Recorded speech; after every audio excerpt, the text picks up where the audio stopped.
Alpha is directed by Albert Hughes and stars Cody Smith McPhee and others. And this movie basically is a historical epic that is set 20,000 years ago, where you had it was in like Europe. Yeah, somewhere in Europe where you had these people that were pretty much like fur trappers, or no, they're like hunters. It was kind of like similar to like Native Americanish, indigenous people. Yeah.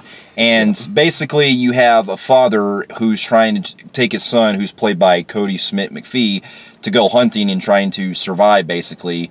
And they're going to try to end up they're trying to hunt bison. And basically, something happened. Basically, trying to train him to become like a warrior, like a warrior, a protector of his tribe. Yeah. And an event goes down to where the son ends up getting. He almost gets killed by this bison that attacks him. And basically, he has to, very similar to the Revenant, has to survive in the wilderness and find his way back home. And along the way, he discovers that there's this wolf that he comes across, and he befriends this wolf, which he names Alpha, which is where the title comes from.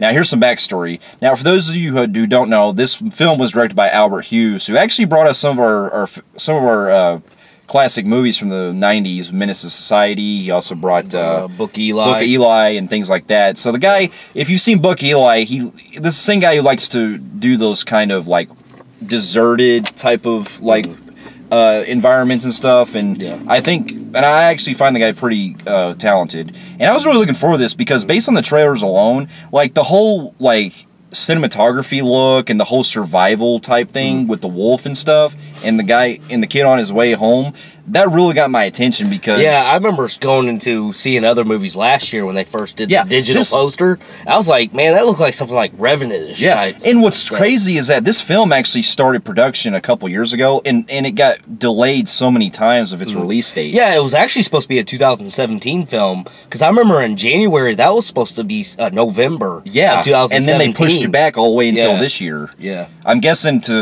I don't know what, maybe it was to fix the effects or what, but yeah, I'm glad I've got a chance to finally see it because I like these kind of movies that deal with that whole survival thing where, you know, if you ever seen movies like The Edge or The Revenant, things like that where you're having to adapt into, you know, feeding off of animals and stuff. Finding your way back. Yeah. It's a classic story, though, which I really get into. It's one of the only few things I also, for the most part, I don't get old like some other things where where people do certain, like, genres and stuff, they do, like, the same shit over and over. Most of the time I can get kind of bored that they're overdoing it. But with survivals, I don't know, something about them, I don't get old with those. No, I don't either. Bored, you know. And so, I gotta say, upon seeing this movie, I actually found it quite enjoyable. I did find it enjoyable, too. Now, to get my pros out of the way, all the performances are great, especially the main kid who's in the movie. Yeah. And what I really enjoy about the performances in this and the movie itself is that they're using an ancient language which is all pretty much in subtitles. Yes, that is a big fucking plus for me, and I was really worried they weren't going to do that because we had films like 10,000 BC. Well, we had Red Sparrow that did that shit this year, and that and Valkyrie years ago with Tom Cruise.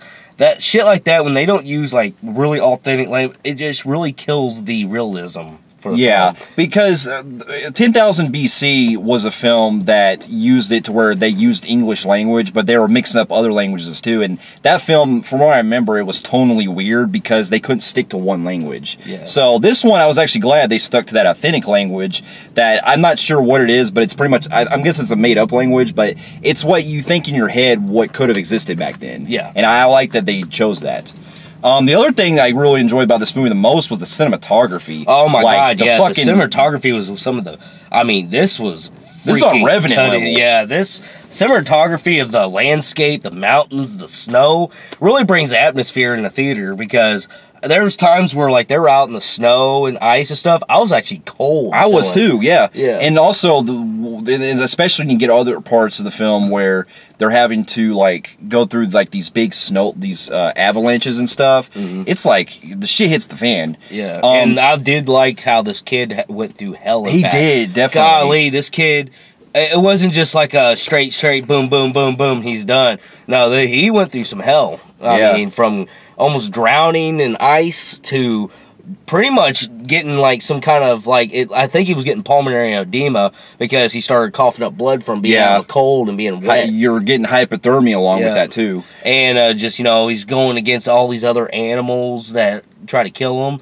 And you know what's really weird? This is so set so far back. You're wondering if pretty much at this time, this is when all the continents were touching each other, because at one time, I mean, it's not dinosaur prehistoric, but that thing that that was in there that was trying to attack Alpha, that was a fucking saber tooth. Yeah, it was. So it was kind of like not during the dinosaur age, but it was like pre-dinosaur, like way past it, but not so far up there where there were some animals that lived during the prehistoric times. Because we kept seeing those they look hyenas. Like hyenas were never in Europe except for when the continents, I guess, were together. Yeah, they're more in Africa and hot weather now. But I saw something like a big old dinosaur thing. Yeah, I think those were elephants or tusks. No, tusks, but it wasn't just elephants. It was those ones that were during the prehistoric time. Okay. I can't remember my dinosaurs. Yeah, I got you.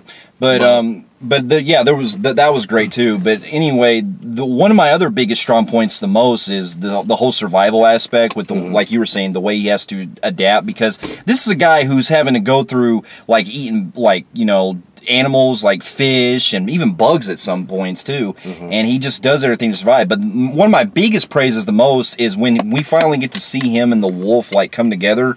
That's when the movie started really getting me the emotional feel, because I liked the story going on where he ends up forming a friendship with this wolf, and it's kind of like it's weird because it's kind of like they both live in tribes and stuff. It was like they both understood each other to being the leader of your group and stuff. And I liked how they learned from each other, and they pretty much stayed together and helped each other survive. And they both, by the end of the movie, they were hurt bad. Like they both went through hell.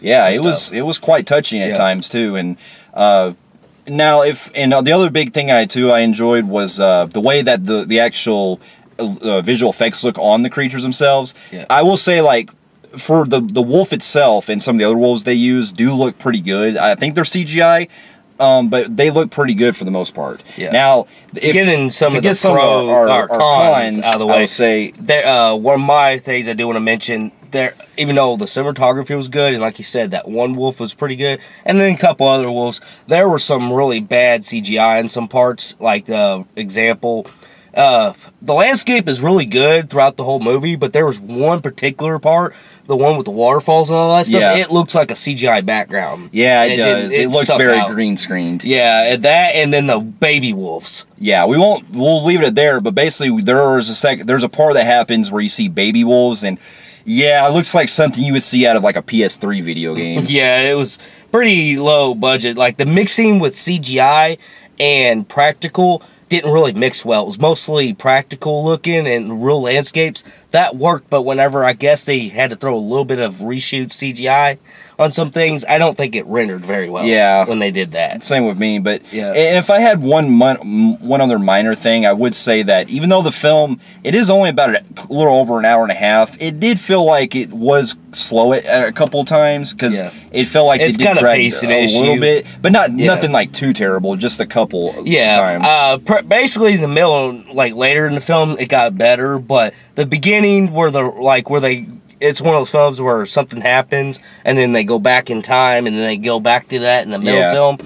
I thought that was kind of it was kind of more of a pace, and it was a little too slow for me. Yeah, I got you. But other than that, I still highly enjoyed the film, and I really do recommend it. I mean, this would have been cool if we got a chance to see it in 3D, because from what I heard was, I did hear something that this film was actually shot with IMAX 3D cameras. So that would have been cool to see something like that. Yeah, IMAX would have been cool seeing this film if we had one nearby. But I don't think I would drove that far for this movie. Yeah, but there's one more pro I'll also say too, is there's actually a point in the film where it did give me a lot of like intensity, where he's like hanging off of this like ledge. Yeah, that really gave me a lot of that stuff. The heights right there. Oh, and another little con I did have, like there was a scene where like the wolf, like I guess he went left for a little bit, and then the next scene he's like back again. Like I was like, what was the point in that? It was just one little minor little thing. I guess because at this point, the part where he went in the water. Yeah, I was like, that was quick. Right. But overall, though, I did highly enjoy the movie, and with that, I'm going to give it a compelling grade on the Film Freaks meter. I'm going to agree with him. Compelling grade on the Film Freaks meter. Fair enough. And for those of you who have also seen Alpha, let us know in the comments below what you thought about it. If you like what you see here, you can feel free to like, subscribe to our channel, and check out more of our other reviews here. And check out our website at filmfreaks.com, and we'll be seeing you in our next review. We'll see you later.